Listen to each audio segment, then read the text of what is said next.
Bifrost.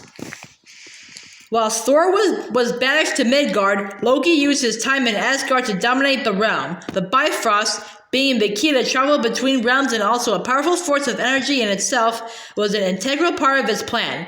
Loki approached the Rainbow Bridge, used the Casket of Ancient Winters to freeze Heimdall, and traveled over the Prism Light Road to Jotunheim. Once in the enemy kingdom,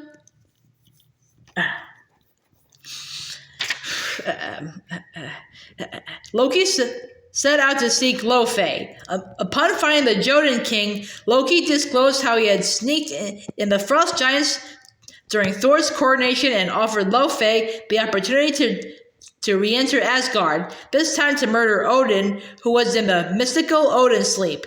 Loki would then see to it that the Casket of Ancient Winters be returned to its rightful place in Jotunheim, and Loki would part in peace. Loki, no fool, agreed to Loki's plan. Soon, Frost Giants were marching into Asgard. As the Jotuns invaded, Loki approached Odin's bedchamber and, smiling, prepared to kill the Allfather.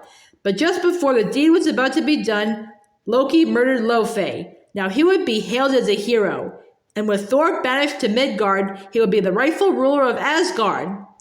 Before Loki could flee Odin's chamber, in order to complete the final phase of his plan to destroy Jotunheim in order to cement his place in the annals of Asgardian history as the great savior of his people, he noticed that the other Frost Giants had been driven back. Only one warrior in all of Asgard possessed such power, his brother Thor. But Thor was exiled to Midgard. Thor confronted his brother, and a fierce battle began. It started in Odin's chambers, and soon the two brothers found themselves fighting inside Heimdall's observatory. Loki planned to steer all the energy of the Rainbow Bridge toward Jotunheim and destroy the realm.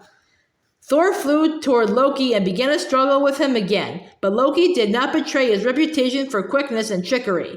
Thor found the battle complicated and difficult, and eventually he realized that the only way to prevent the full-on destruction of Jotunheim was to destroy the Bifrost.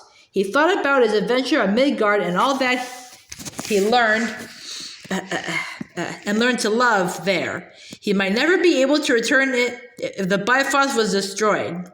He raised Mjolnir and began to hammer away more and more furiously until dazzling crystal pieces of the bridge drifted into the sea of space surrounding it. As the bridge exploded, the two brothers were blasted off the ruined bridge and dangled on the edge of space. But their father, having emerged from his sleep, grabbed hold of Thor, who in turn held on to Loki.